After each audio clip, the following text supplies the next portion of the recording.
আসসালামু আলাইকুম রহমতুল্লাহি ওয়া বারাকাতুহু। প্রিয় দেশ এবং দেশের বাইরে থাকা সকল প্রবাসী ভাই ও বন্ধুদের জানাই আন্তরিক শুভেচ্ছা ও অভিনন্দন। আসলে বাংলাদেশের যেই পরিস্থিতি, এই পরিস্থিতি নিয়ে আজ আমি কিছু কথা বলতে চাই।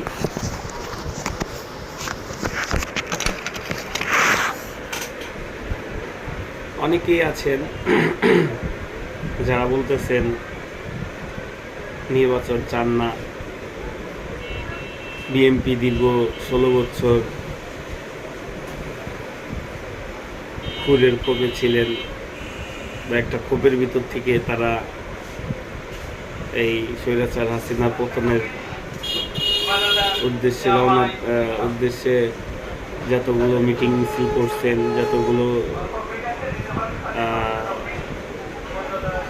সমাবেশ করছেন, তাতে স্বৈরাচার হাসিনার কিছু করতে পারেন নাই। আর এখন ডক্টর ইউনূস সাহেব দেশটা সংস্কার সহ দেশের যত ক্ষয়ক্ষতি হয়েছে এগুলো তুলে ধরতেছেন বা দেশের অনেক কাজকর্ম করতেছেন। আসলে ভাই, বাংলাদেশ নির্বাচিত সরকার না আসা অবধি বাংলাদেশের সুশৃঙ্খলা ফিরে আসবে না। আপনি দেখেন, যেখানে সেখানে ডাকাতি হচ্ছে, যেখানে সেখানে ধর্ষণ হচ্ছে, যেখানে সেখানে খুন হচ্ছে। আসলে আপনি যদি থানায় মামলাও নিতে চান, থানার ওসি সাহেবও মামলা নেওয়ার আগে 100 বার ভাবে যে আসলে সে কোন দলের লোক, কোন দল ক্ষমতায় আসবে, এখন কার বিরুদ্ধে মামলা নিব বা কার কথা শুনবো, পরবর্তীতে নির্বাচন হওয়ার পরে কে আবার আমার বিরুদ্ধে লাগবে বা আমার বিষয় নিয়ে সমালোচনা করবে।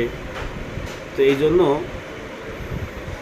প্রত্যেকটা জায়গায় সমস্যা আছে, আর এই জায়গাগুলো সংস্কার করতে গেলে আপনার 20 বছরও পারবে না। তো এখন এই 20 বছর কি অনির্বাচিত সরকার থেকে এই দেশটা কি পরিচালনা করতে পারবে? আসলে পারবে না।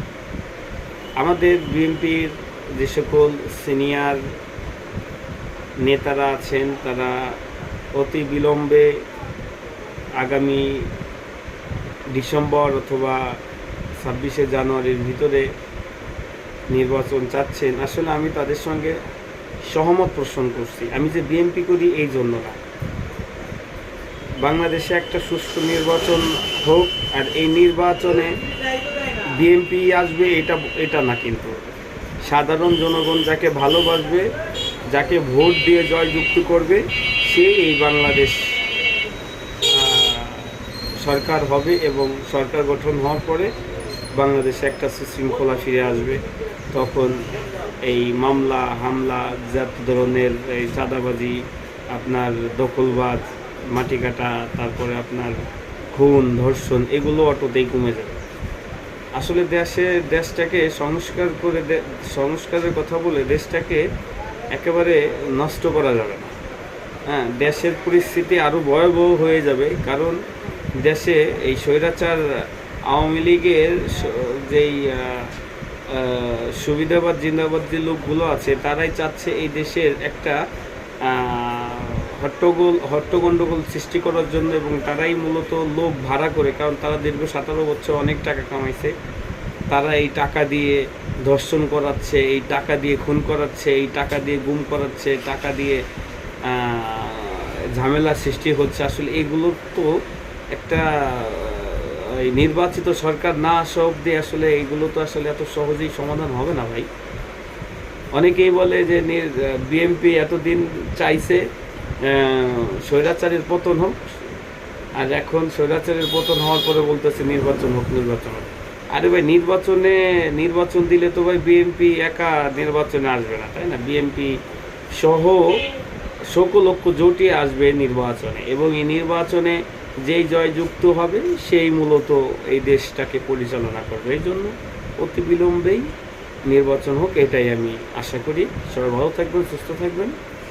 আমাদের বিএনপির প্রতিষ্ঠাতা, আমাদের দেশের গর্ব এবং এই দেশ স্বাধীন যে করেছেন শহীদ জিয়াউর রহমান অমর হোক, এবং আমাদের দেশনেত্রী বেগম খালেদা জিয়া জিন্দাবাদ, তারেক রহমান জিন্দাবাদ।